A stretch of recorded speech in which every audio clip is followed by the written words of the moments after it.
Fala trader! Nesse vídeo, vamos te mostrar de maneira definitiva o que acontece quando a sua ordem é pulada no mercado. Se por acaso você já passou por uma situação dessas, então é o momento de você me acompanhar até o final desse vídeo para entender o porquê isso acontece e, claro, como se proteger contra o pulo de ordens. Então, vem comigo! Primeiro, deixa eu me apresentar. Eu sou o Luiz Ferreira, faço parte do time de conteúdos da Nelogica e vou te acompanhar nesse vídeo te mostrando cada detalhe sobre o pulo de ordem. Vamos lá? Caso você ainda não saiba, em algumas situações a sua ordem pode pular e não ser executada no mercado, mesmo atingindo seu preço. Porém, há um detalhe bem importante. Pode até soar um pouco estranho, mas esse fenômeno do pulo de ordem é algo natural dentro da Bolsa de Valores. Pular a ordem significa não ter a sua ordem executada em um momento de alta volatilidade do preço de um ativo. Porém, não são todas as ordens, apenas as que não estão dentro do book de ofertas. Para ficar mais claro, as ordens que não vão para a fila do book são as ordens que podemos chamar de ordens stop, que também são conhecidas como ordens start ou ordens gatilho, que basicamente são todas as ordens de compra que estão acima do preço atual do ativo ou as ordens de venda, que estão abaixo do preço atual do ativo, ou seja, ordens fora do preço do mercado. No Profit, sempre que você lançar uma ordem desse tipo, seja no simulador ou na conta real, você poderá visualizar a sinalização Stop na descrição da ordem. Agora, vamos nos aprofundar um pouco mais. Por exemplo, você realizou uma compra no mercado e agora está posicionado com um mini contrato de índice futuro em 110.600 pontos. Logo na sequência, você define a sua ordem de saída. Primeiro seu stop gain, determinando o alvo de sua operação em 111 mil pontos, agora o seu stop loss, definindo um risco máximo da sua operação, o quanto você aceita perder naquele trade, posicionando em 110.300 pontos.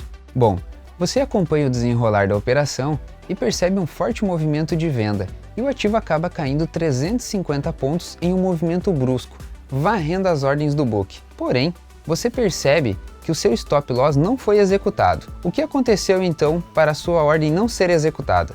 No nosso exemplo, durante o forte movimento de queda que aconteceu no índice futuro, o gatilho da sua ordem de stop loss foi acionado. Porém, enquanto a sua ordem estava sendo enviada para o book de ofertas, a cotação do ativo já ficou abaixo do preço que você gostaria que seu stop fosse executado, ocasionando o que chamamos no mercado de pulo de ordem. Esse processo é tão rápido que mesmo o gatilho acionando o disparo da ordem limite, a sua ordem ficou fora do preço por milissegundos. Mas para ficar claro para você, essa condição só acontece para ordens que não estão no book de ofertas.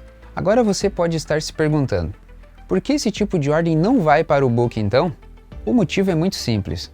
Comentamos anteriormente que as ordens stop são todas as ordens de compras que estão acima do preço atual do ativo, ou as ordens de venda que estão abaixo do preço atual do ativo. Então, por exemplo, se você encaminhasse uma ordem de compra nessas condições e ela fosse para o book de ofertas, ela seria executada na mesma hora, pois haveria ofertas de venda com preço inclusive mais interessantes. Então, essas ordens são disparadas para o book de ofertas quando a cotação do mercado chega no preço que elas estavam previamente engatilhadas. Mas agora vem a pergunta: como se proteger nesses casos?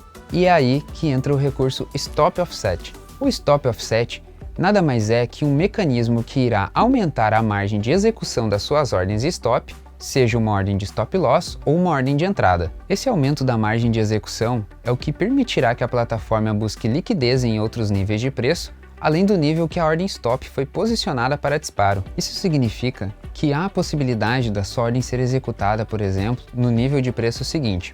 Haverá uma diferença mínima de ticks na cotação, porém você aumenta consideravelmente as probabilidades de execução neste caso e, consequentemente, de proteção também. Bom, voltando ao exemplo anterior do movimento de queda do índice, se você tivesse configurado seu stop offset em 10 ticks, muito provavelmente o seu stop loss seria executado em 110.295 e você teria zerado seu trade de forma tranquila. Lembrando que ticks é a menor variação de preço de um ativo, e como estamos falando do índice, 10 ticks equivalem a 50 pontos. Então, nesse caso, a sua margem de execução neste exemplo poderia se estender até 110.250 pontos.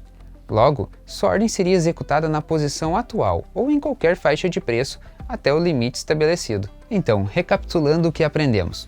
O pulo de ordens não é uma falha de execução ou problema na velocidade da plataforma ou corretora, e sim um jargão que é usado no mercado financeiro para ilustrar que o seu gatilho de preço da ordem stop foi acionado, porém a sua ordem, seja de compra ou venda, não foi executada.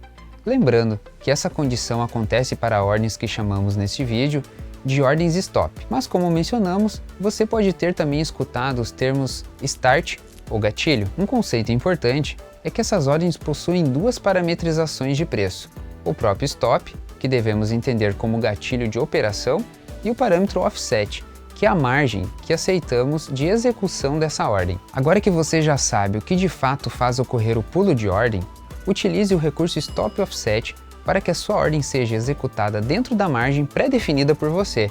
Bons investimentos e até breve!